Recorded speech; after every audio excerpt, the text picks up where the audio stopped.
Ok, queridos oyentes, Víctor Algirdis in the house, otra vez. Nuevo podcast con nuestro querido invitado, con el que vamos a hablar sobre el tema de los gurús. Guru o guru not. Guru sí, guru no. ¿Qué opinamos de esto? Es un tema que además hace poco creo que pusiste en redes, Víctor, y bueno, es debatible. Mi primera pregunta, ¿qué tal? ¿Cómo estás, Víctor? ¿Qué tal llevas el verano? Bien, muy bien. Aquí la ¿Sí? verdad es que es fresco. En México el verano es fresco. Llueve y no se pasa tanto calor. Tú sí que estás fresco, que estás así finito, fibrado, estás fresco. Me tienes que decir las asanas que haces, Víctor. Yo después de 20 años creo que hay alguna asana que ya no hago que me está afectando porque tengo aquí la lorza por debajo del ombligo. También te digo que he No. leído tú que sabes tanto de esto, en textos tántricos, algunos de ellos que encontré en cuevas lejanas del Himalaya, que en los michelines la lorza es prana, es acumulación de prana. ¿Vale? Entonces, Wow. claro, entonces todo este tocino que yo tengo aquí en la zona del flotador y tal, es claramente Samana Vayu, creando mucho prana, mucho agni, Sin duda, y sin un día duda. reviento, ya verás. E ilumino medio mundo de la Pues explosión. regala un poco de prana para los demás.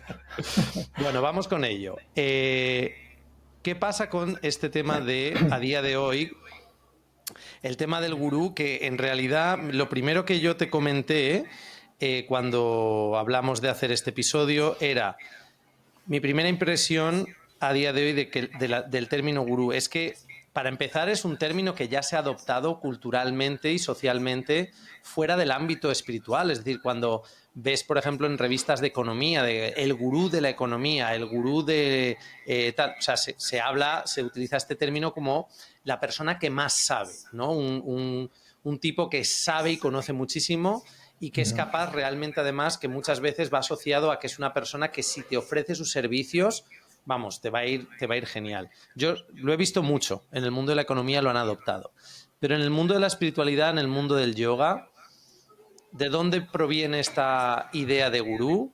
¿Es lo mismo que un profesor? ¿Gurú y maestro sería la misma palabra traducida? Lo dejo en tus manos.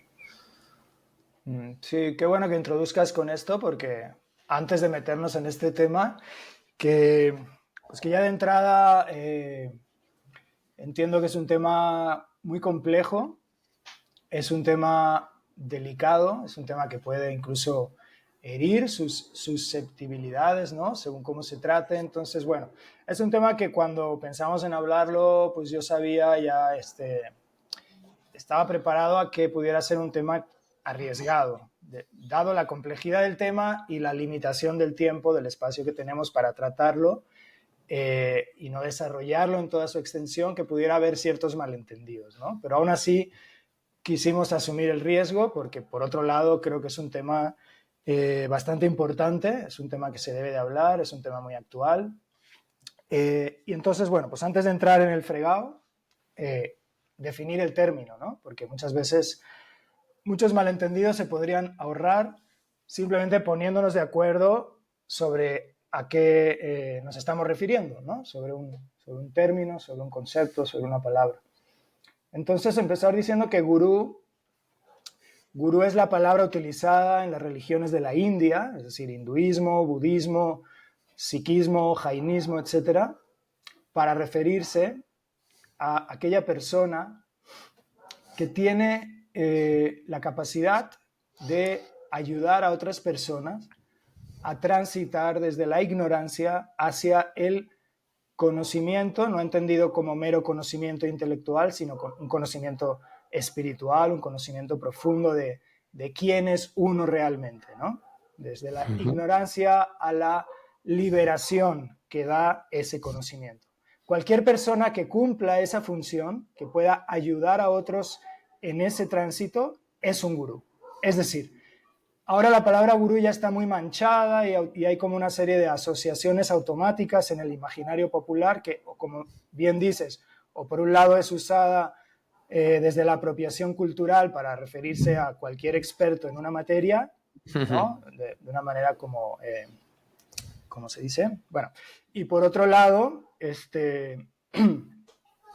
Y por otro lado hay la asociación negativa de gurú inmediata a una especie de señor con barba, corrupto, abusador, pedófilo, ¿no? En el peor caso, Sí. ¿no? En la asociación más negativa que ya existe en el imaginario popular.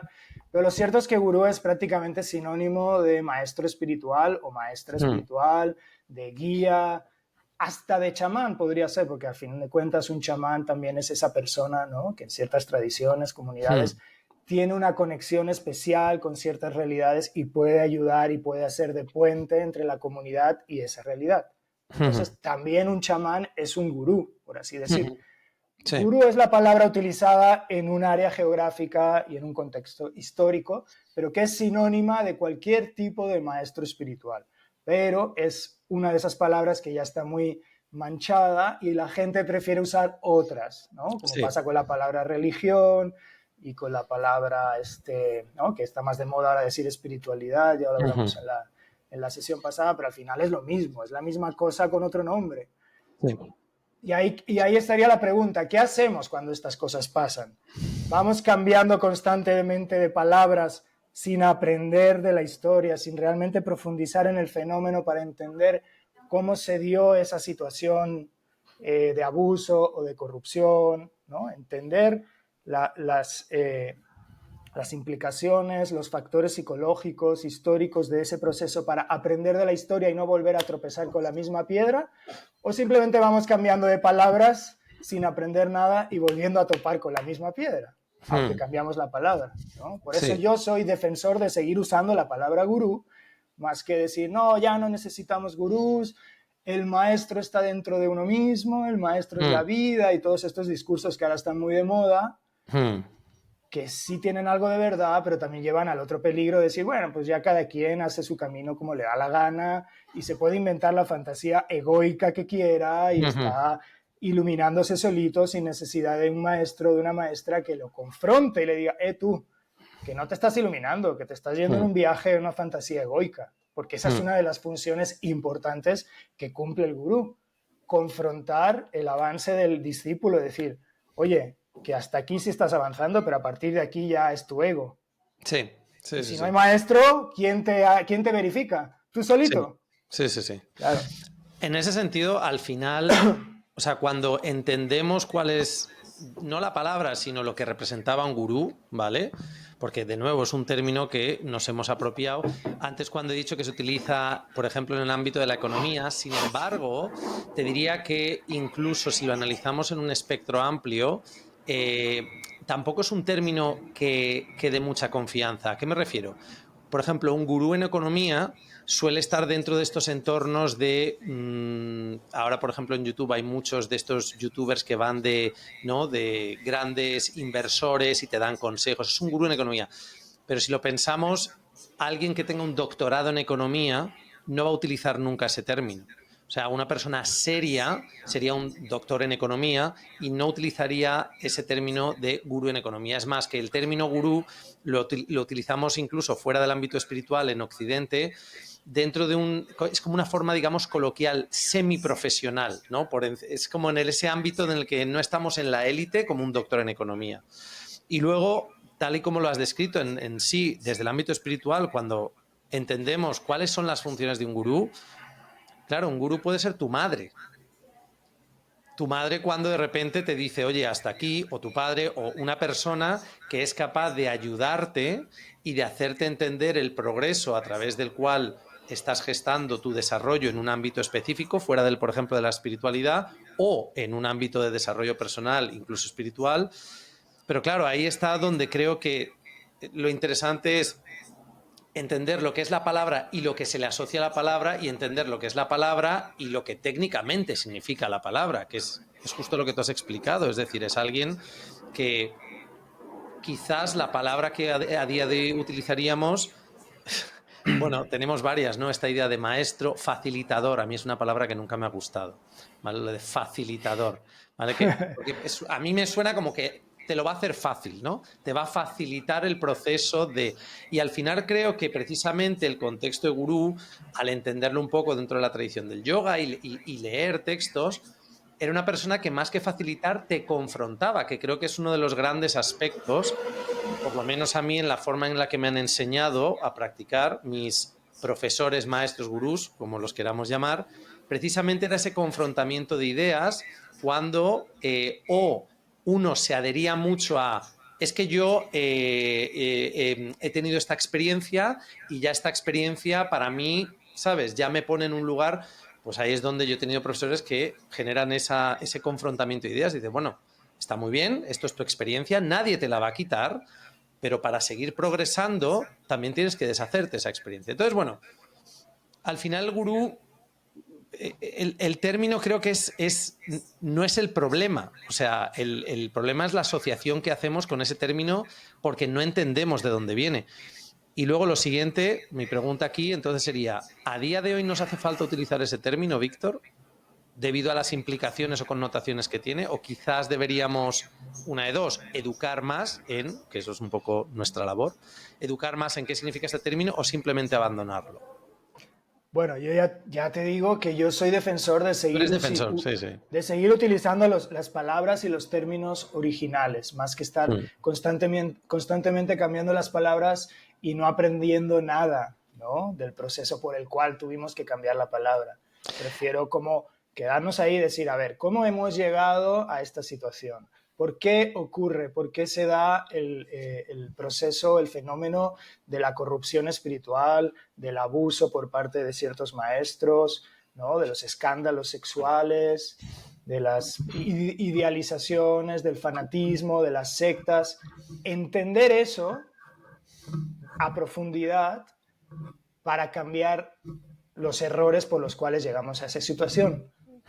A la situación tal que ya la palabra gurú luego ya muchas personas les causa aversión por esas cosas que sucedieron, pero es que no entendemos por qué sucedieron y cambiamos simplemente la palabra, volverán a suceder con otra palabra, pero seguirá sucediendo el mismo fenómeno.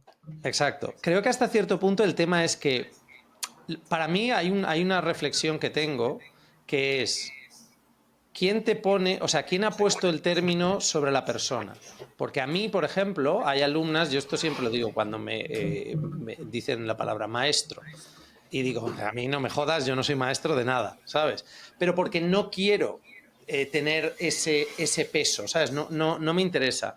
Y esto ocurre de una experiencia que tuve hace un par de años con uno de mis profesores, Rod Stryker, que precisamente tuvo un patinazo que fue un abuso de poder, pero no fue ni un abuso sexual, tal abuso de poder en el sentido de es una persona que ya estaba muy, muy arriba, con muchísimos alumnos, tal, y se acabó liando con una alumna más joven, cosa que él había estructurado dentro de su estructura de enseñanza unos valores morales y éticos que dentro de cómo él enseñaba y de la asociación, por así llamarlo, o estilo de yoga, eso no se podía hacer, ¿no? Pero claro, hubo un momento en el que él mandó una carta y me hizo reflexionar al hilo de esto de gurú. Es decir, él decía que él en ningún momento se había puesto ahí arriba como maestro. Le habían puesto ahí arriba como maestro. Entonces, claro, cuando Sadhguru Yogi Vasudev, que es un tipo que se ha hecho súper famoso, ¿vale? Bueno, pues él se ha puesto el título de gurú. A Iyengar, a Patabi Joyce le llamaban Guruji, ¿no? Que es una forma como cariñosa de tal, pero ya le habían puesto el título de gurú. Entonces, claro, aquí para mí siempre es una distinción, porque es como un momento, ¿esta persona va de gurú, va diciendo, hola, yo soy tal y soy un gurú, o es algo que le estás llamando tú? Por eso yo siempre me blindo mucho a la idea de Borja es un gran maestro de yoga. No, Borja es un profe de yoga y punto. O sea, es como, no quiero ese nivel, digamos, de lo que implica la palabra, porque a la mínima que yo patine, porque además no tengo ningún interés en dejar de ser una persona, dejar de ser quien soy, es decir, yo soy quien soy y puedo cometer errores, pero como te pongan el título de maestro, es que ya no puedes cometer errores, pero es que si te ponen el título de gurú, la hostia es más grande.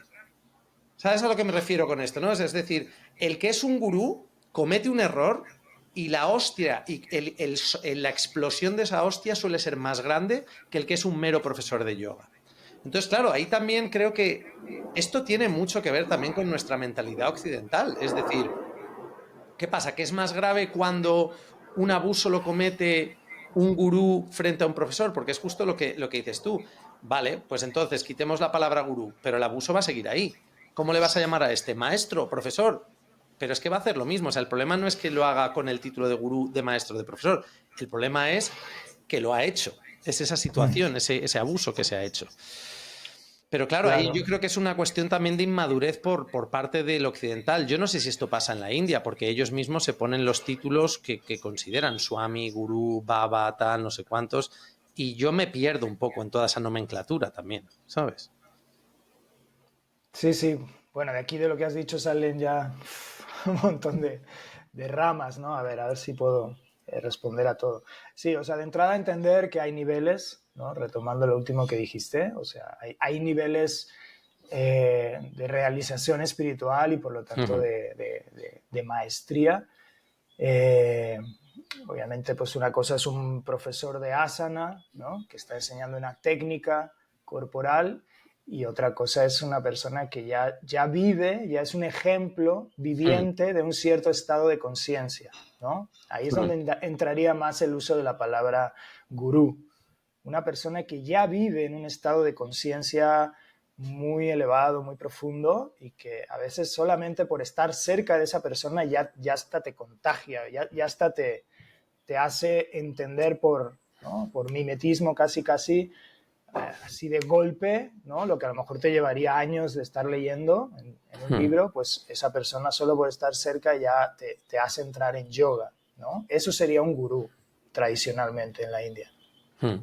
Y luego sí, pues hay otras denominaciones, ¿no? Pues de maestro, de erudito, de pandit, etcétera, ¿no? Exacto, sí. Pandit, Swami, tal, el alumno que es sadaka. O sea, que al final es como un poco, voy a hacer el ejemplo, los rangos militares, ¿no? Tú empiezas cabo, no sé cuánto, soldado, raso, cabo, tal, teniente, coronel, capitán, general, sargento, es que no me lo sé, los rangos Sí, sí, sí. militares, pero va un poco así, el sadakas, luego pasa esto, lo otro, y oye, ¿quién llega? Porque luego, claro, la idea es que ¿cómo entendemos, o sea, cómo podemos realmente darnos cuenta que estamos en presencia de lo que sería un gurú?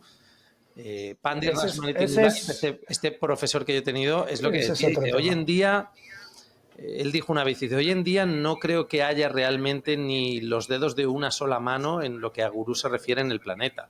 ¿Sabes? Queda muy poca gente con esas capacidades. Hay mucha gente con tal, pero esas capacidades que, ¿sabes? En las que se describen en los textos lo que es un gurú, Es ¿sabes? que también, o sea, también, digamos, en ese estado de yoga también hay niveles, ¿no? O sea, también hay el que está permanentemente en ese estado y el que no está todo el tiempo o que todavía hay rastros de ego, no está completamente, no ha trascendido completamente su personalidad, su persona, su identificación. O sea, también ahí hay esto un gradiente, ¿no? No es así como de que de un punto a otro ya pasas de rango militar, sino que es todo un espectro y en ese mismo espectro también una persona puede estar moviéndose dependiendo del momento de su vida, de muchos factores, ¿no?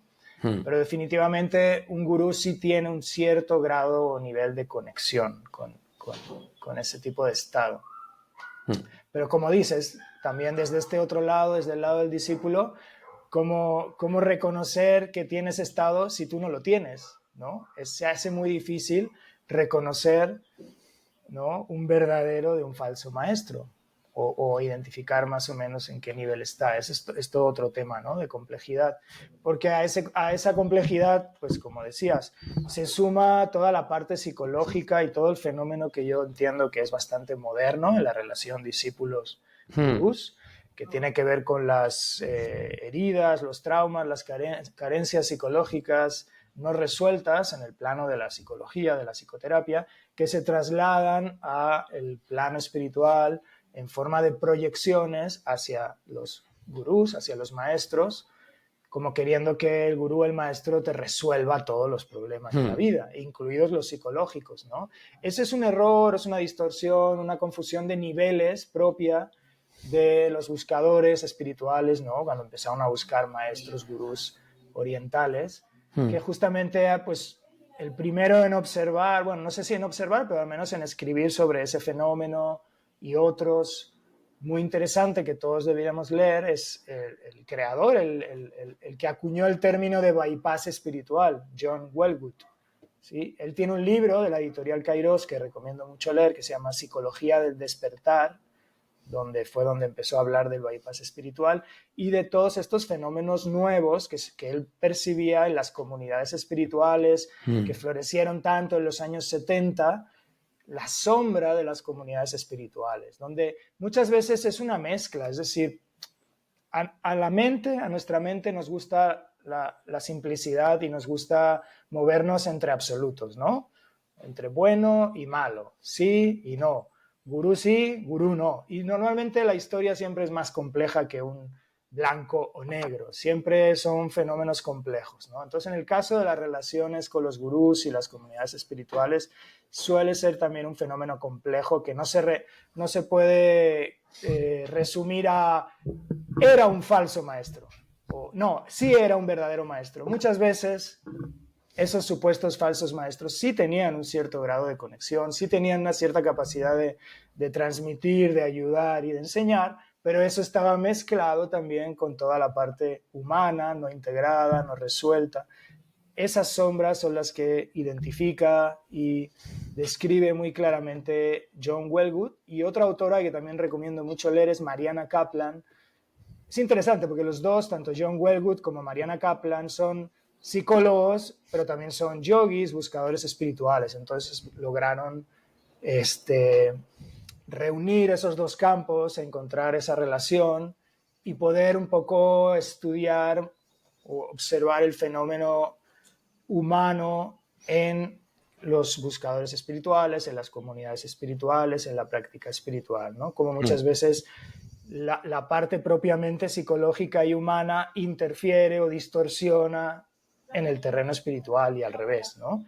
Y cómo se dan esos fenómenos simbióticos y codependientes entre un maestro que, aunque a lo mejor sí tiene un cierto nivel bastante logrado y elaborado y realizado espiritual, no está iluminado del todo, todavía hay algo de ego, y empieza a recibir muchos seguidores, muchos y muchos, ¿no? Y como decías, le empiezan a poner la carga de tú eres el gurú, y además con miles de proyecciones desde lo psicológico, de todos mis temas no resueltos con mamá y con papá, ahora te los pongo a ti, sí, ¿no? Como, sí, sí, dame sí. todas las soluciones y todas las respuestas. Ese maestro va a tener serias dificultades también para lidiar con eso, y a su vez también va a ceder a esa relación codependiente donde tanto el discípulo como el maestro encuentran cierto beneficio. Aunque es una relación que se puede convertir en algo patológico, a su vez los dos encuentran algo, Sí, ¿no? Y hay una sí, sí, especie sí. de adulación mutua, de inconsciencia mutua, ¿no? Y Sí, ahí a lo grande, porque además si hablamos de cientos, de miles de personas, todo crece, ¿no? Tanto lo bueno como lo malo, todo se va para arriba, todo se expande, ¿no? Entonces, ¿era un verdadero maestro? ¿Era un falso maestro? No es tan sencillo. ¿Y era el único responsable el maestro? ¿Hay que condenar únicamente al maestro? No.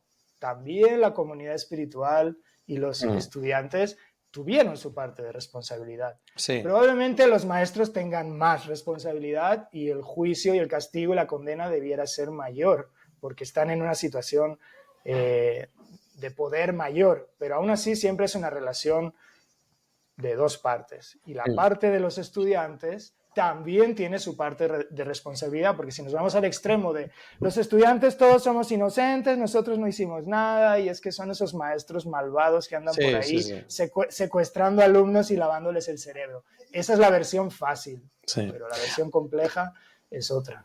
Aparte, en estas situaciones, el tema es que hay el maestro es uno, los alumnos son muchos. Pero mi experiencia lo que me hace ver es que al final son todo unidades. El maestro es uno y luego cada individuo sigue siendo uno. O sea, no hay un grupo de alumnos que se ve afectado por un maestro. Se ve afectado uno mismo. Lo que pasa es que cuando el maestro comete un error, los alumnos se apoyan unos a otros para poder... Y esto es curioso. Yo las experiencias que he tenido de estar, me ha pasado dos veces. Primero cuando estuve en Anusara Yoga, que yo empecé por casualidad practicando Anusara Yoga, después de muchos años haciendo Ashtanga, y luego Iyengar, y luego caí en Anusara, y estuve 3 años, empecé, pues, oye, venga, pues mola lo de la Anusara, y a los 3 años pasó lo que pasó con John Friend. Y entonces ahí vi una movida que luego se repitió también con este último profesor que tuve, que fue profesor de mi tía también, Rod Stryker, ¿no? Y es que, curiosamente, cuando el maestro es venerado, los alumnos, la kula, la sangha, como lo quieras llamar, la comunidad, está menos unida que cuando el maestro se convierte en villano. Cuando el maestro es venerado, en realidad, dentro de esa comunidad hay envidias, porque el alumno, el individuo, dentro de la comunidad, cada uno de esos individuos quiere estar más cerca del maestro.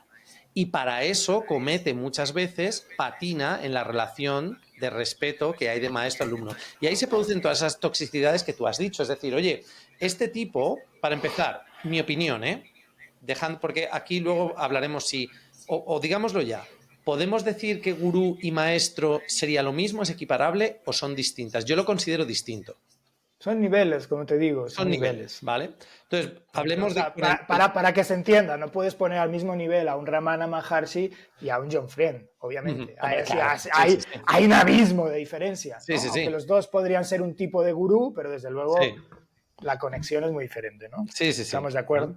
Sí. Vale. Pero mi opinión es que uno puede ser maestro de algo en concreto, ser un muy buen maestro, pero eso no quiere decir que sea buena persona, que ¿sabes? O sea, es que esto creo que aquí es donde en el ámbito espiritual tenemos un problema, y es que este individuo puede ser muy buen maestro, por ejemplo, de asana, de pranayama, de tal, no sé cuántos, y luego ser un individuo que si empiezas a indagar te das cuenta ahí, pero mira, luego socialmente es un tío desagradable o tal, o no sé cuánto, es decir, ya, es que no tienes por qué ser buena persona para ser un maestro en algo, es decir, yo te voy a enseñar muy bien a hacer esto, punto y final, pero no te voy a enseñar a ser buena persona. Entonces aquí es donde creo que en el ámbito espiritual tenemos un problema. Claro, luego eso sí, hay maestros que te vienen con la historia de ser buena persona y ellos no lo son, ¿no? Entonces yo esto es un poco lo que me fascinó psicológicamente, que donde más se une la comunidad de alumnos o de individuos que están dentro de un contexto espiritual es cuando el maestro cae. Ahí todos se unen porque, y esto que voy a decir a lo mejor a la gente le sorprende, pero yo lo he visto, empodera muchísimo ver que la persona que estaba aquí a la que tú no podías alcanzar, ahora eres capaz de pisotearla. Y yo, por ejemplo, y de nuevo, no estoy defendiendo lo que hizo este profesor, Rod Stryker, pero se sobraron a saco. O sea, lo dice mi mujer, se sobraron a saco. O sea, yo estaba dentro de esa comunidad, a nivel privado, en los chats, en fin, y se sobraron a saco. Y se sobraron a saco, sobre todo, ¿sabes por qué? Que ahí yo vi esa inmadurez, que lo contaba en el episodio del podcast que hice sobre los abusos, lo que llamamos los habilitadores. La gente empezó a sacar cosas de hace años. Bueno, es que yo estuve con él en un retiro, tal, digo, pero un momento. ¿Me estás diciendo que hace 4 años te pasó una movida o tú viste que este tipo y tal, no dijiste nada, has seguido estudiando con él, pero ahora que le estáis machacando porque ha patinado, ahora que el maestro ha caído, ahora es la oportunidad para soltar y soltar y soltar todo aquello que te permite a ti liberarte, porque al final creo que hay una relación alumno-maestro que es inevitable. El alumno puede amar mucho al maestro o al gurú, pero siempre hay parte de ese individuo, su ego, que quiere ser gurú y maestro. Es decir, yo quiero llegar a ese nivel, yo no quiero ser siempre súbdito. Y muchas veces no lidiamos con ello, pero cuando existe la oportunidad, aparece todo eso en forma de rabia, ira, frustración.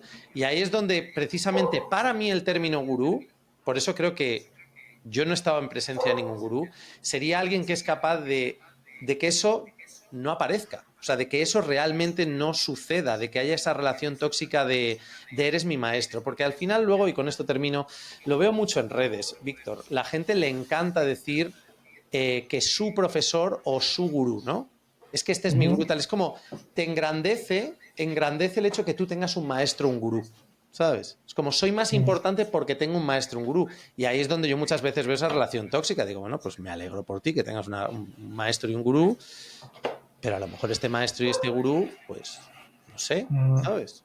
Estás engrandeciéndole por el hecho de darte importancia a ti. Es decir, voy a engrandecer a esta persona porque me conviene engrandecerle para que yo ahora esté en una situación en la que mi profesor es muy importante frente a tu profesor, Claro, una mierda seca. ¿No ves? claro. Es El de nuestra John editor. Wellgood, ¿cómo se llama? Para que lo...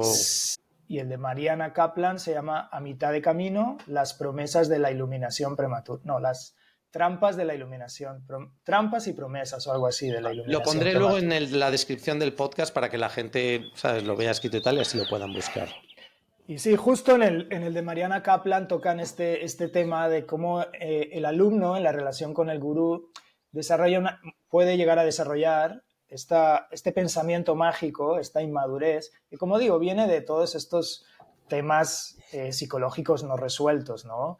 Y entonces el discípulo en relación al maestro un poco es como que de repente es como un niño chiquito ante el papá, ¿no? O sea, vuelve como a ese estado un poco regresivo y desde ese estado regresivo infantil se desarrolla un tipo de pensamiento mágico por el cual hace la asociación. Bueno, si yo considero que esta persona es semidivina, ¿no? Está súper iluminado, pues yo solo por el hecho de estar cerca de esta persona, pues ya me voy a iluminar un poco, lo cual exime de la responsabilidad de realmente hacer la chamba, el trabajo, para realmente avanzar. Es como, bueno, solo con que esté cerca, cuanto más me acerque a esta persona, más me voy a iluminar. Pero es un pensamiento mágico, porque nunca va a suceder. Lo único que vas a desarrollar es una patología, una relación patológica. Eso es Infantil, inmadura. ¿Y eso de quién es culpa? ¿Del maestro? Bueno, un poco sí, pero también del estudiante. Por eso yo digo, en vez de reducirlo todo a encontrar complicidad con otras personas, como dices, que de repente encontramos esa complicidad de ser víctimas de un abuso y empoderarnos en el condenar a un maestro, el que sea, una y otra vez, pero no pasar de ahí, ahí no hay un aprendizaje de estos fenómenos psicológicos sutiles que si aprendemos, que si observamos y los trascendemos, estas situaciones ya no se volverán a dar. También la comunidad espiritual de alguna forma subirá el nivel, el pensamiento crítico, se volverá una comunidad más adulta que de alguna forma ya no permitirá maestros que hagan juego con esa inmadurez. Y como estudiantes aprenderemos también, en relación a algo que dijiste, que como dices, un buen estudiante es el que va a un maestro y toma la enseñanza que le puede dar ese maestro, entendiendo que a lo mejor en otras áreas esa persona no tiene nada que darle, ni nada que decirle, que no es Dios, que no tiene todas las respuestas para todo. Y con respeto tomo la enseñanza espiritual que me puede dar esa persona, pero todas estas otras cosas por otro lado, porque esta persona no me las puede ofrecer. Exacto. Y no necesito entrar en simbiosis patológica y sectaria con esta persona. Eso es un buen estudiante que va a hacer que el maestro también pueda ser un mejor maestro. Sí, sí, sí. Porque no le vas a estar levantando el ego constantemente al maestro. Sí, sí, sí. Que al final es una forma de cargar al maestro con tus responsabilidades, lo que tú has dicho antes. Es decir, oye, venga, mi maestro es redios, entonces yo ya me puedo despreocupar. ¿Vale? O sea, y aparte es que en estas conversaciones, yo cuando hablo con gente, lo veo, hay un momento en cuando la cosa se pone un poco complicada. Yo por eso soy una persona que tampoco pues sí, alguien que está aquí haciendo un podcast todo el puto día y ya dando la chapa, pero no suelo entrar en estas conversaciones de tal, es decir, la experiencia de uno es la experiencia de uno, pero a mí me choca mucho cuando entro en estas situaciones en las que la persona intenta que su experiencia esté por encima de la mía o de la que sea, que puede estarlo, pero lo hace a través de la validación externa, es decir, pero que a mí esto me pasó en la India, no en Móstoles. ¿Sabes? Claro, pero que también, no, es que si meditas en Albacete, ¿vale? No es tan poderoso como si meditas en la India. Si tu profesor es indio, no es tan, o sea, es más poderoso o más profundo que si tu profesor es tal. Si te has formado en la India es más tan. Y al final son todos estos sistemas de que uno mismo se tiene que estructurar eso y al fin se estructura esa especie de pirámide de importancia en la cual, sobre todo, la base es cuanto más ponga yo encima de mí, menos tengo que hacer, menos responsabilidad, porque ya la responsabilidad tienen otros. Y luego justo lo que tú acabas de decir, para mí eso es la clave del término gurú. Y yo ya no me interesa asociarlo a una zona de la India porque el mundo ha cambiado, pero sobre todo es esta capacidad de desarrollar de alguien que te permite abrir tu percepción y desarrollar ese pensamiento crítico. O sea, para mí eso es una de las cualidades que si hoy en el siglo XXI con este término, que pensamiento crítico no es un término que vayamos a encontrar a lo mejor en el medievo, pero sería eso, es decir, vale, esta ha sido tu experiencia y ahora vamos a desarrollar ese pensamiento crítico. ¿Cuánto esa experiencia valida un poco lo que quieres conseguir? ¿Cuánto esa experiencia? Eso. Y luego otra cosa, los errores son grandes aceleradores del proceso espiritual, según mi opinión. Los errores de los que te das cuenta. Es decir, cuando uno la caga, desde este punto de vista de desarrollo espiritual, y dice, la he cagado, tal. Pero claro, ahí muchas veces está ese miedo de decir, entonces me he tirado 3 años haciendo esto con un profesor y era mentira. No, no era mentira. Tú has cambiado, o sea, tú has aprendido. Tú has desarrollado un aprendizaje. El tema es que este aprendizaje se ha acabado, ya sea porque ya este profesor, como dices tú, no te va a dar más, o ya sea porque ha ocurrido algo que generalmente es minoritario, ¿no? Que es este profesor no era lo que pensábamos, ha abusado de las circunstancias, que volvemos un poco a cerrar ese círculo, ¿no? Decir, ya, pero es que mira el desarrollo de este profesor. Es que también en 5 o 6 años se ha convertido en una especie de divinidad y cuanto más alto subes, más fuerte es la caída, ¿sabes? Y lo mismo, ¿quién es el que ha encumbrado a este profesor? Los alumnos, ¿sabes? Sin los alumnos, un profesor no llega a donde está, ¿sabes? Sí, sí, sí, sí. Sí, es una cosa de dos. Y bueno, y decíamos de la inmadurez, ¿no? De los estudiantes y de los temas psicológicos no resueltos que luego se proyectan en la relación con el maestro, pero a su vez también los maestros también traen algo. También lo describe John Welwood en este libro, también en relación a los maestros orientales, que de repente se encuentra la tradición oriental, ¿no? Los linajes y los maestros se encuentran con algo nuevo, con lo que en realidad no saben muy bien cómo lidiar, que les va a generar este tipo de problemáticas también. Sí, con occidentales que les divinizan. Sí, sí. Las tradiciones premodernas espirituales en la India, primero, no estaban en la lógica capitalista. Segundo, eran grupos muy pequeños. El maestro recibía muy pocos alumnos. Y además el maestro tenía que decidir si el alumno estaba listo para ser su discípulo. No aceptaba cualquiera. Y con la lógica capitalista eso cambia. Y de repente a un maestro le llegan miles de personas porque pagan, ¿no? Porque quieren ser su alumno y ya. El maestro ya no está decidiendo quién sí y quién no, como en la premodernidad.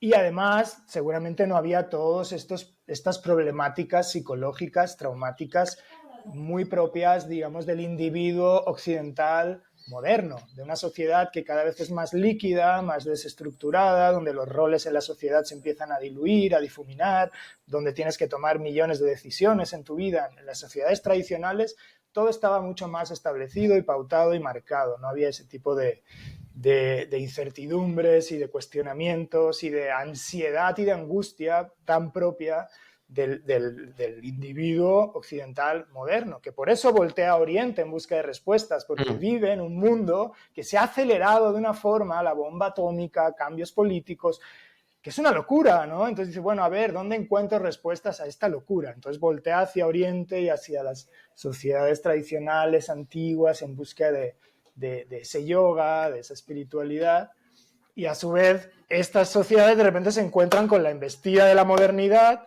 y de tratar ahora con un nuevo tipo de estudiantes y de alumnos que antes no se daba esa relación, ¿no? Entonces hay sombras de los dos lados, que ahí es donde digo, ahora pues bueno, con todo esto que hemos pasado, toda esta serie de escándalos, de abusos, de caídas de maestros, pues toca empezar a estudiar esto en profundidad para ver cómo pulimos, cómo vamos puliendo y vamos quitando lo que no nos sirve y nos quedamos con lo que sí nos sirve, en vez de, esa es mi opinión personal, en vez de destruirlo todo, ¿no? Polarizándonos a esta posición de victimismo y todos los gurús son el demonio, no necesitamos gurús y ya, más bien que cada quien sea su propio maestro.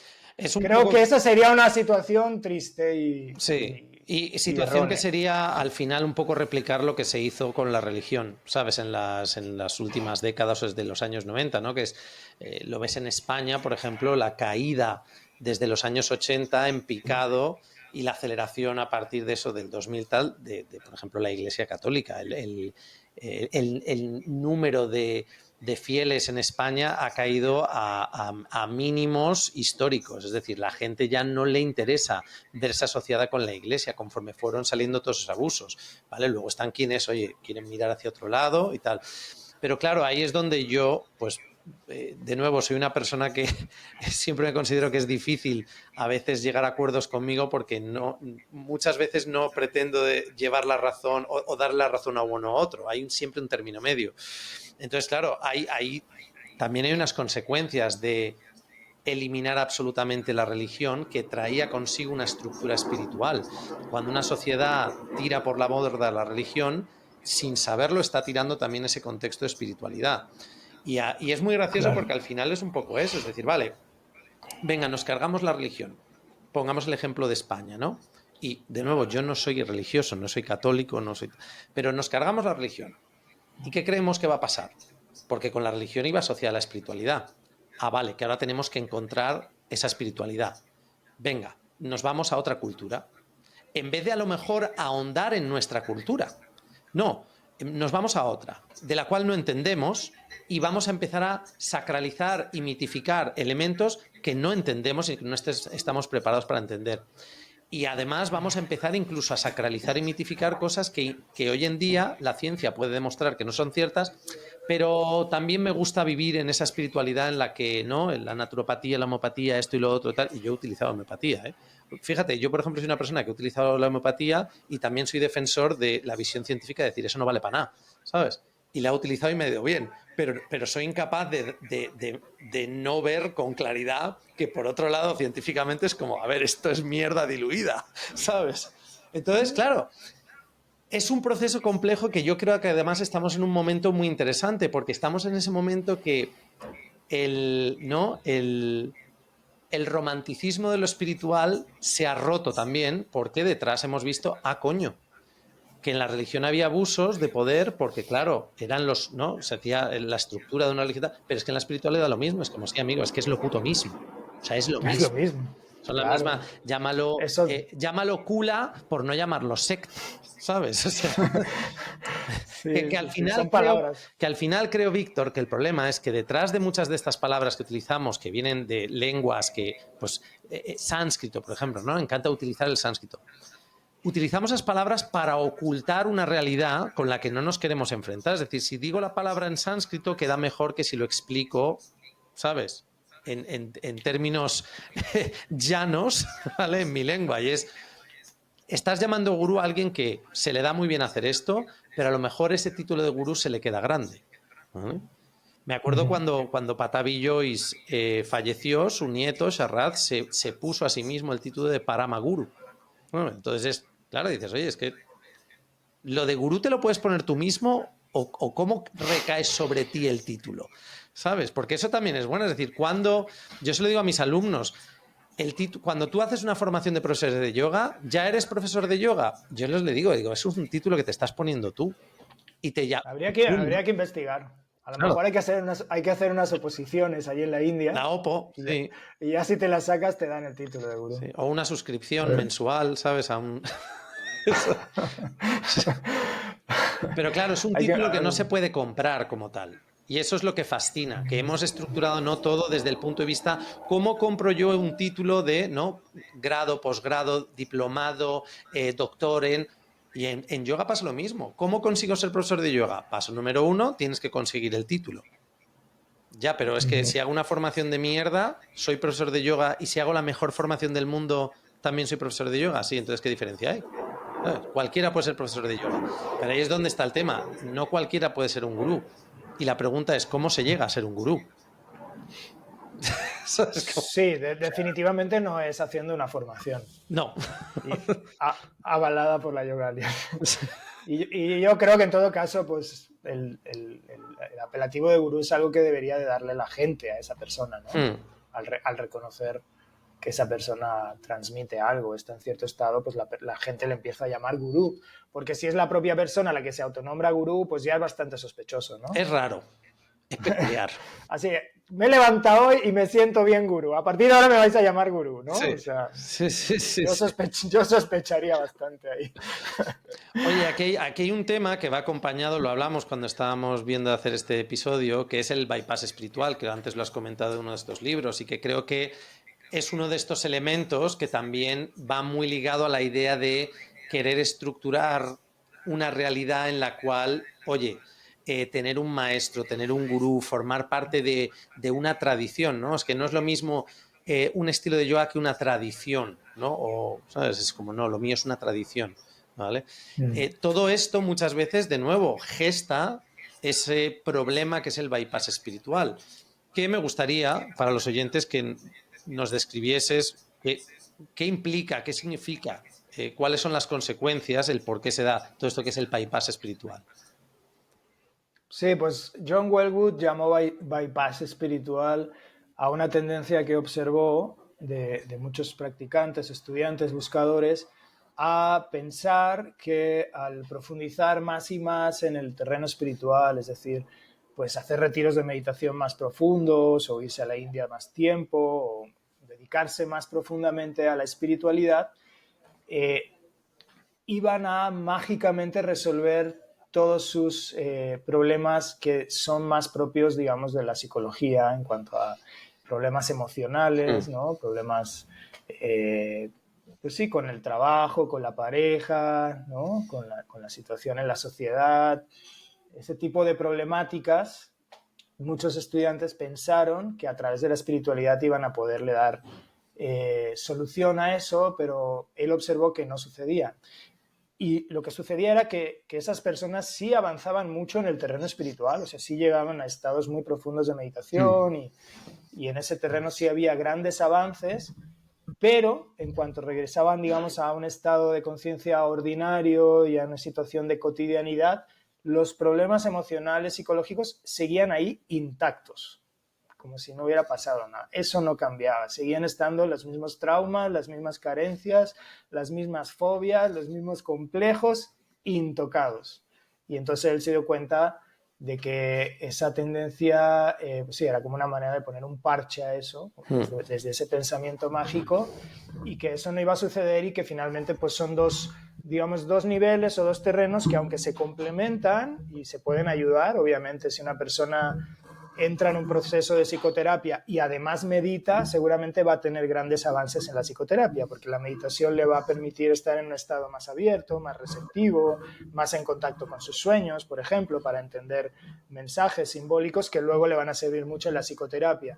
Y al revés, la persona que entre en un proceso de psicoterapia y trabaje los temas emocionales, va a poder fluir mejor después en el terreno espiritual sin esas como sombras que vienen desde la psicoterapia y que de alguna forma acaban poniendo palos en las ruedas en el camino espiritual, ¿no? Entonces se complementan, pero son niveles diferentes que hay que trabajar con herramientas diferentes. Exacto.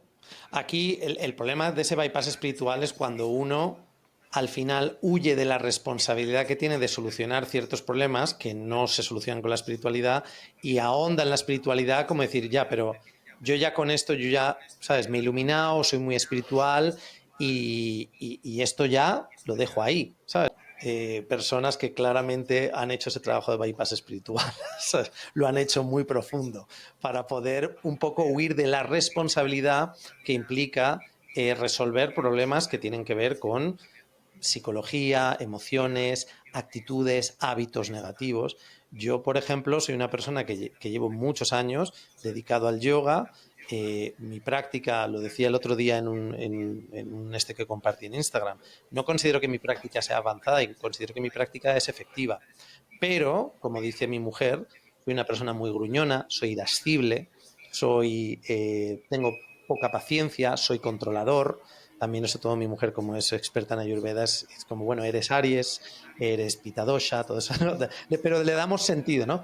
Entonces, claro, yo nunca he tenido incomodidad con eso, siempre me ha sorprendido y cuando empecé a escuchar esto del bypass espiritual, pensaba que era una forma de saltarse pasos y al final no es eso, es decir, no, lo que no estás es haciendo el trabajo, estás no haciendo el trabajo que deberías hacer en tu vida y poniendo la excusa de que estás iluminándote o que tú ya estás en otro espectro a nivel espiritual, y todos esos problemas no son importantes. Pero claro, es justo lo que dices tú del libro. Una vez que esa persona tiene que lidiar con la vida cotidiana real es donde se ve que es inoperativo, ¿vale? Esto para mí es una Sí. de las cosas que es fundamental dentro de la enseñanza del yoga, por lo menos el contexto del yoga que yo enseño y que es ¿no? mi forma de enseñanza. A mí me interesa la tradición del yoga, por eso disfruto tanto hablando contigo, pero me interesa, lo hablamos en el primer podcast, el futuro del yoga. Y creo que ahí es donde hay muchos aspectos que trabajar y que desligar, decir, tío, la práctica de yoga y la espiritualidad es para esto, pero no dejes de atender estos problemas que tienes en tu vida cotidiana. Y para mí el mayor, por ejemplo, resultado de una buena práctica de yoga se ve en el día a día, es decir, eres más operativo, más disciernes mejor. Y para mí que una práctica de yoga te ayude a discernir sobre qué te está pasando y si a lo mejor es momento de ir a terapia, eso sí que es para mí una buena práctica de yoga. Y en el fondo también, volviendo al tema del gurú, sería eso. Es decir, la capacidad del pensamiento crítico, de decir, hostias, ahora que he entrado en este estado de calma, ahora que de forma práctica y disciplinada he trabajado con estas técnicas de esta tradición espiritual, empiezo a ver con mayor perspectiva los problemas que tengo, las limitaciones que tengo en la vida cotidiana, no en la esterilla ni con los ojos cerrados haciendo meditación, sino cuando me enfrento a situaciones en las que no puedo lidiar o me come la ansiedad o el trauma o ta. Y ahí es donde, claro, creo que se ha hecho durante décadas muy popular. O sea, yo creo que el bypass espiritual, se ha hecho mucho negocio con esto del bypass espiritual. O sea, es gran fundamentalmente. Tú y yo lo hablábamos el otro día, con todo este tema de ya no solo el yoga, el tantra y tal, que desde mi humilde opinión fomentan ese bypass espiritual. De nuevo, no digo que sea malo lo que se hace, pero en cierto modo lo fomenta si no hay un proceso realmente de acompañamiento y que el individuo, que es el profesor o el maestro, está suficientemente preparado para no meter su mierda a sus alumnos, que creo que eso también es una cosa que ocurre mucho. El profesor de yoga, el maestro, que como decías antes, llega a un punto en el que la relación con el alumno se convierte en tóxica porque empieza a traer su mierda a la relación con el alumno para intentar, en cierto modo, también trabajar con su mierda, ¿sabes? Desde una posición de poder. Sí, sí. Pues sería, en el caso del Tantra, sería un Tantra mal entendido, ¿no? Porque justo ahora me vino esta reflexión, que John Wellwood, cuando él observa este fenómeno en los años 70, probablemente este fenómeno, lo estoy pensando en este momento, ¿eh? Tendría que pensarlo más, investigarlo más, pero me viene ahora que este fenómeno del bypass espiritual yo creo que se intensifica más aún en entornos, en contextos, en aproximaciones a la espiritualidad más tirando hacia el dualismo y hacia el trascendentalismo, ¿sí? Porque justamente las aproximaciones trascendentalistas, es decir, que parten de la base de que la liberación no está en el mundo sino en otra parte, pues definitivamente van a aumentar esa brecha, ese bypass espiritual entre lo cotidiano, entre la vida mundana y cotidiana y la vida espiritual, ¿no? Y en cambio una verdadera aproximación no dualista más bien busca unir esos dos mundos, que no haya una diferencia, que no haya una separación tan evidente o tan marcada, sino que finalmente la espiritualidad está en la vida cotidiana y en el mundo, Sí. ¿no? Y el yoga está, el otro día lo decía, le decía a mis alumnos, que se usa mucho esta frase de el yoga empieza fuera del tapete, ¿no? Y les decía, no, a lo mejor el yoga ni empieza ni termina, el yoga debiera ser en el tapete y fuera del tapete y en todas partes, ¿no? Sí, O sea, sí, sí. empezar un poco a diluir esas divisiones y diferenciaciones de lo que es espiritual y lo que no. Se puede, es muy bipolar. claro, se puede ser una persona que tiene la capacidad de sentarse, meditar y ahondar y estar a gusto y alcanzar experiencias profundas con la meditación y sufrir de insomnio y ansiedad. Ese es mi caso, por ejemplo. Y al final es una cosa que es justo lo que te he dicho. Cuanto más lo dividimos, cuanto más lo dualizamos, que lo dual y lo no dual, es claro, son contextos que depende de cómo lo desarrollemos. En el mundo cotidiano hay dualidad, claro, pero en esta relación con uno mismo, con el ser, yo considero que hay que ser, ¿sabes? Como se dice en inglés, be gentle, ¿sabes? O sea, sí, ya has alcanzado ese grado de calma, quietud de la mente con tu práctica de yoga. pero también estás sufriendo de ansiedad porque, coño, mira la vida que llevas, mira en el mundo que vives, no pasa nada. Y para mí es eso, se puede ser espiritual sufriendo de condiciones que muchas veces la gente que quiere mostrar que es espiritual intenta ocultar. Es decir, hombre, ¿cómo vas a tener insomnio y ansiedad y ser espiritual? Pues sí, claro. Es más, por eso creo que incluso soy más espiritual, no digo yo, o sea, creo que es incluso más espiritual el verse con todas esas facetas y no juzgarlo, es decir, oye, sufro de esto y por eso practico esto. Pero no, pero sabes, o sea, practico esto porque me viene bien porque sufro de esto. Y a lo mejor no dejo de sufrirlo porque, claro, hay un condicionamiento. Igual que condiciono mi sistema nervioso meditando y me produce un bien, también lo condiciono estando en redes sociales, trabajando, teniendo hijos, etc, etc. Entonces, ¿dónde está ese equilibrio que al final sería esa no dualidad? Es decir, oye, tío, todo forma parte de lo mismo, a ver cómo haces los malabares con ello, ¿sabes? Una También, técnica más avanzada no siempre es más efectiva, es lo que decía el otro día. Pues siempre hablan, ¿no?, de la meditación más profunda, la técnica más profunda, el mantra más profundo, el mudra más tal. Tronco, a lo mejor solo te hace falta tumbarte en Shavasana, ¿sabes? Y ya está. Sí, sí, sí. Sí, este podría ser un buen tema también para un podcast, el tema de la dualidad y la no dualidad, porque creo que también ya son términos muy utilizados, ¿no? Que el otro día pensé, pero realmente estamos entendiendo, se entiende de qué hablamos cuando hablamos de esa oposición entre dualidad y no dualidad, o de tradiciones dualistas y tradiciones no dualistas, Advaita, todo este tema, ¿no? Creo que a lo mejor no está tan claro y sería bueno hacer un podcast para ese tema. Se viene podcast. Bueno, Víctor, ya sabéis, este es el segundo, pero porque ya hemos hablado entre él y yo y si será un invitado regular, como la siguiente temporada empieza en septiembre. Bueno, es más, esto lo estamos grabando ahora y va a salir en septiembre, o sea que este episodio es de la siguiente temporada, pero es agosto, lo estamos grabando. No, es agosto, es julio, lo estamos grabando en julio. Vale, o sea, va a ser como viaje al futuro. ¿Quién prefieres ser, Doc o Martin McFly? Si tú y yo fuésemos los de Regreso al Futuro. Doc. Bueno, me toca Martin McFly, sin Parkinson. Ok, por ir resumiendo, ¿qué podemos recomendar a las personas que están buscando seguir este camino del yoga? ¿Es imprescindible el estrés que supone la búsqueda de un maestro, un gurú? No, yo digo que no busquen ningún maestro. Más bien que busquen consolidar su práctica, que busquen estudiar, tener como un amplio campo de referencias de las diferentes prácticas, corrientes de yoga, para no clavarse, ¿no?, en una mirada estrecha. Y el maestro, si tiene que llegar, llegará. Yo creo que cuando se busca obsesivamente hay más probabilidades de caer en manos de un mal maestro.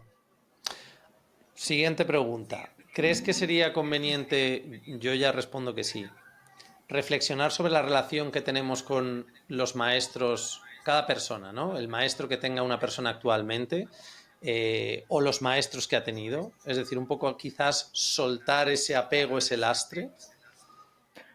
Bueno, y creo que además si ya hay una relación con un maestro, se hace imprescindible siempre un ejercicio de honestidad profunda. O sea, de revisar esa relación y decir qué tan honesto estoy siendo conmigo mismo, qué tan honesto estoy siendo con mi maestro o mi maestra, ¿no?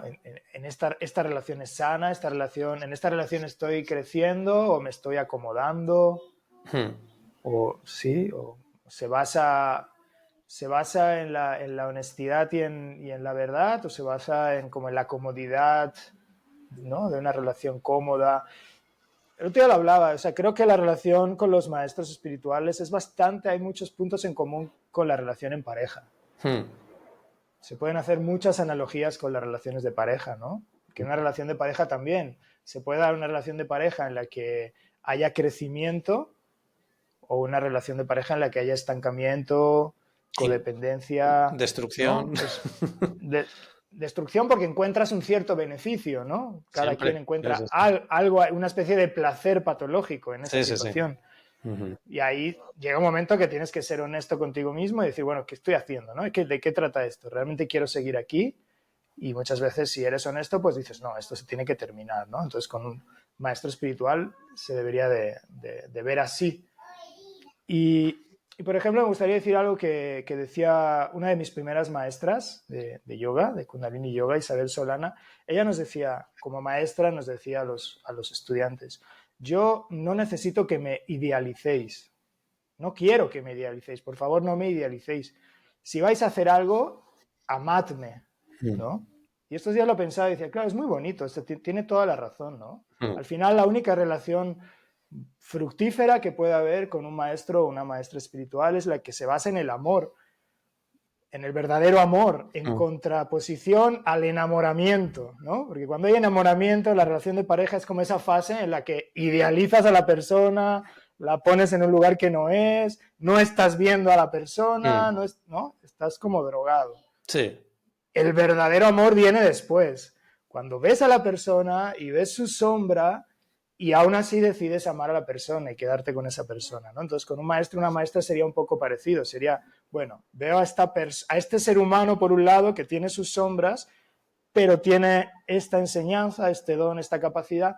Tomo eso con amor, pero sin caer en la idealización del enamoramiento y sin divinizar a este maestro, sino con amor y respeto tomo su enseñanza, ¿no? Es bello es verlo desde ahí. Hay muchas analogías con la relación de pareja. Hay una cosa aquí ahora que dices esto que me viene a la cabeza. Yo, por ejemplo, desde mi forma de enseñar, creo que a lo largo de los años la ventaja que he tenido de forma inconsciente es cosa que hay gente que le produce mucho shock, pero yo ya lo has visto, yo soy muy mal hablado. Yo digo palabrotas, digo cosas, e incluso dando clase a veces hago bromas, que son bromas que no entran dentro de ese contexto, pero también lo hago un poco para, en cierto modo, crear una experiencia dentro de mi posición dando clase que a mí me ayuda a estar estable, es decir, no crear esa imagen de profesor del cual el alumno tiene que ser dependiente, es decir, yo soy normal. Pero a esta reflexión, una de las cosas que yo durante años he visto, a mí me lo enseñaron desde muy joven en mi desarrollo, digamos, de estudiante para convertirme en alguien que quería transmitir esto, ¿no? De estudiante a profesor, y profesor puedes dejar de ser en cualquier momento, estudiante no deberías dejar de ser en ningún momento, y si eres profesor tienes que ser el mejor estudiante, esa es mi opinión, ¿no? Pero había una cosa que a mí me enseñaron que precisamente es de todas estas relaciones lo que tú dices de alumno y maestro, y yo, tío Víctor, lo veo mucho hoy en día, mucho, y cuando digo mucho es recientemente lo he visto. Profesores de yoga que se van de fiesta con sus alumnos, que hacen relaciones de amistad con sus alumnos y luego tienen su grupo de alumnos. El otro día en la formación de 200, al final de la formación siempre entramos un poco ya en el ámbito pedagógico. Es una de las cosas que yo le decía a las alumnas. Y siempre me pasa cuando llego a este punto en la formación que hay alumnos que no les gusta esto que les estoy diciendo. Y yo les decía, punto número 1, tú como profesor de yoga no deberías entablar relaciones de amistad y de alumnos preferidos en clase. Porque esto ocurre. Y cuando lo dije, mogollón de alumnas se le iluminaron los ojos. Es decir, yo he estado en esas situaciones en las que en clase de yoga el profesor tiene a sus groupies, que son alumnos a los que él le presta mucha atención, se crea una especie de amistad peculiar de mi profe de yoga me hace más caso a mí, y luego hay alumnos que están en la oscuridad, es decir, como profesor eso es un error que estás cometiendo, pero luego también este acercamiento que no considero que sea bueno, y esto lo estoy diciendo ahora desde un punto de vista de nuevo pedagógico para quienes nos oigan, son profesores o alumnos. Creo que los alumnos tienen que también, como decíamos antes, una responsabilidad del profesor, no demandar atención, es decir, el profesor me está dando esto es útil, bien, pero no quiero que me dé más de lo que me está dando ahora.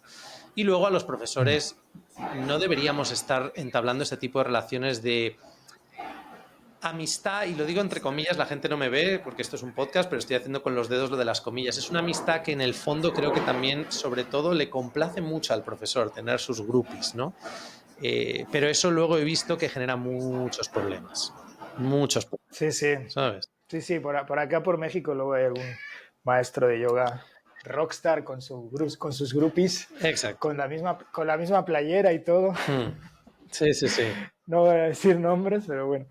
Este, sí, bueno, también creo, bueno, es un tema delicado, ya lo hablaremos, porque sí también depende, creo, del contexto de enseñanza, de qué tipo de grupo, qué tipo de espacio, luego hay Sí. como diferentes cambios sutiles, pero, pero sí, a mí me gustaría recalcar para terminar eso del amor, ¿no? De la relación de amor en relación con el maestro o la maestra, como analogía a la relación de pareja, ¿no? Porque cuando hay una relación sana de pareja que se basa en el amor implica al mismo tiempo la no pérdida de uno mismo, ¿cierto? Es decir, amas a la otra persona, pero hay libertad y hay responsabilidad de tú seguir en contacto contigo mismo y trabajando tus cosas. Y en cambio la relación patológica de pareja y de codependencia es cuando hay una especie de simbiosis ahí que no se sabe dónde empieza uno y termina el otro, y responsabilidad y madurez de no estar haciendo cada quien su propio trabajo, su propio camino. Esa es la relación patológica que se puede dar con los maestros espirituales. Una simbiosis ahí patológica y ya valió madres, ¿no? Y en cambio una relación sana y fructífera es la que amas al maestro en cuanto que hay esa libertad, ese respeto, esa admiración y ese amor para recibir, porque si no hay amor, no se recibe la enseñanza. Eso es algo básico. Para que se dé la transmisión del gurú con el shishya, tiene que haber amor, tiene que haber entrega. Pero el amor y la entrega no implican perder el sentido crítico y perderse a uno mismo, como decimos. En la relación de pareja tú puedes amar profundamente a la otra persona, pero eso no significa que te vuelvas un idiota. Sigues en contacto con tu personalidad y con tu vida y con tu camino y con tu madurez y tu responsabilidad. Ese debería ser el ejemplo para una relación con los maestros. Sí, desde ese punto yo mi cierre sería que sobre todo un buen maestro, un buen profesor, gurú, al final son términos que tenemos que nosotros mismos gestionarlos desde el punto de vista de cómo estoy refiriéndome a esta persona. Pero es el que también enseña a amarte. Es decir, las enseñanzas y el buen maestro te enseña a amarte a ti mismo. Es decir, oye, porque al final un poco es ese proceso, ¿no? Todas estas tradiciones son un proceso de buscar cómo trascender el sufrimiento. Entonces, amas a aquel que te ha ayudado a entender lo que es el amor y con el cual has aprendido a amarte a ti mismo. Ya sean las enseñanzas, el transmisor de esas enseñanzas, el recipiente de esas enseñanzas. Sí, te enseña a amarte y te enseña a ser libre y no ser un esclavo, ¿no? Porque el mal maestro es el que te vuelve dependiente de él, te vuelve un esclavo de él. Y el buen maestro es el que te libera, es el que te enseña a ser libre. Ojo, te hace dependiente de él, pero esto para mí es importante, y de las enseñanzas. Porque hay gente que le cuesta mucho soltar lastre de lo que ha aprendido. ¿Sabes? No digo desaprender, sino soltar lastre, decir, oye, hay espacio para que, tú lo decías en tu grupo de estudio, cuando hablabas del Hatha Pradipika, la idea de esta compilación, al final ese texto en el que se estructura muy bien el hecho de intentar no dorarle el agua mucho al Vaishnava o al Shaiva para que el texto sea aceptado. Y al final es un poco también ese proceso, el buen maestro, en mi opinión, es quien te enseña a aceptarte a ti mismo y a aceptar varios puntos de vista. Es decir, oye, tú coge el que a ti te vaya bien, ¿vale? Pero hay más puntos de vista. Ahora últimamente veo, aquí en España, como se va a votar, veo una peculiar... Esto siempre he bromeado yo mucho, el yoga es de izquierdas, ¿sabes? Y lo digo en plan de coña. Es decir, que se asocia a un pensamiento de izquierdas, cuando en mi opinión es decir, eso es peligroso, ¿sabes? Porque de nuevo, puede ser de izquierdas y ser muy mala persona, ¿sabes? Pero el ser capaz de decir, mira, esto es un camino que al final es de crear más espacio, más pensamiento crítico, más discernimiento y de ser capaz de amar al que piensa distinto como tú, porque tú también puede que en un momento cambies de opinión y la persona que fuiste, ¿vale? El no amar a lo mejor a la versión de ti del pasado o tener miedo a tener una relación con el yo del futuro, ¿sabes? Es decir, si cambio a lo mejor ya no voy a encajar tan bien en la estructura de vida que tengo. Ya, pero si eres infeliz, ¿sabes? Igual hay que cambiar de opinión. En fin, un gusto como Así siempre es. hablar contigo, Víctor. Sí, un gusto, igualmente. A Que ver, creo que bueno, a ver si no nos linchan por algo que dijimos, pero creo que no, ¿verdad? No siento a mí que cuando hayamos... me linchan o están o se produce esa reactividad, creo que he hecho bien lo que quería hacer. O sea, en el caso de un podcast, de hablar sobre un tema, cuando saco un tema y el tema genera respuesta positiva y negativa, creo que lo he hecho bien. Si la respuesta es solo positiva, mi opinión es que no hemos hecho bien el trabajo.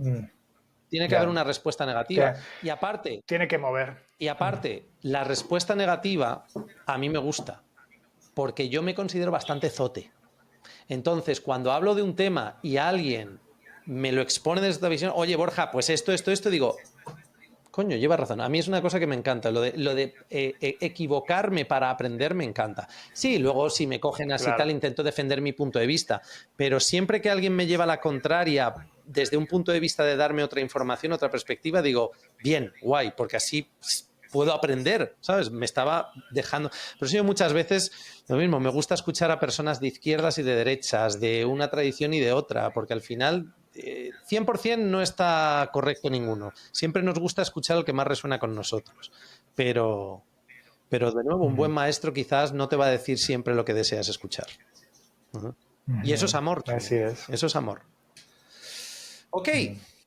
Muy bien. Que nos vemos en la próxima, Víctor, a ver de qué hablamos. Venga, vamos pensando. Tenemos ya un montón de temas. Tenemos mogollón de temas. Tenemos mogollón esto de no, temas. esto va para largo, ¿no? Yo creo. Claro. Esto no se acaba. Sí. Un abrazo fuerte. Venga, un abrazo a todos los que nos han visto y escuchado. Sí, por cierto, subiré lo mismo esto en YouTube, ¿vale? Probablemente. Si no lo habéis visto, aunque este episodio sale en septiembre, pero si no lo habéis visto, en YouTube está nuestro episodio anterior entero, que Víctor sale con una camisa muy guay. ¿Vale? Hoy estamos más sosos, Víctor. Estamos de Perdón, sí, hoy el outfit me falló. Has cogido confianza, Víctor. Ya estás a gusto. Primer día el próximo día con lagañas, despeinado. El primer día era como, wow, me invitan a la BBC, y ahora es como, bueno, esto es estar por casa. Está perdiendo el glamour. Mejor. Un abrazo, Víctor. Chao. Venga, un abrazo. Chao a todos. Chao.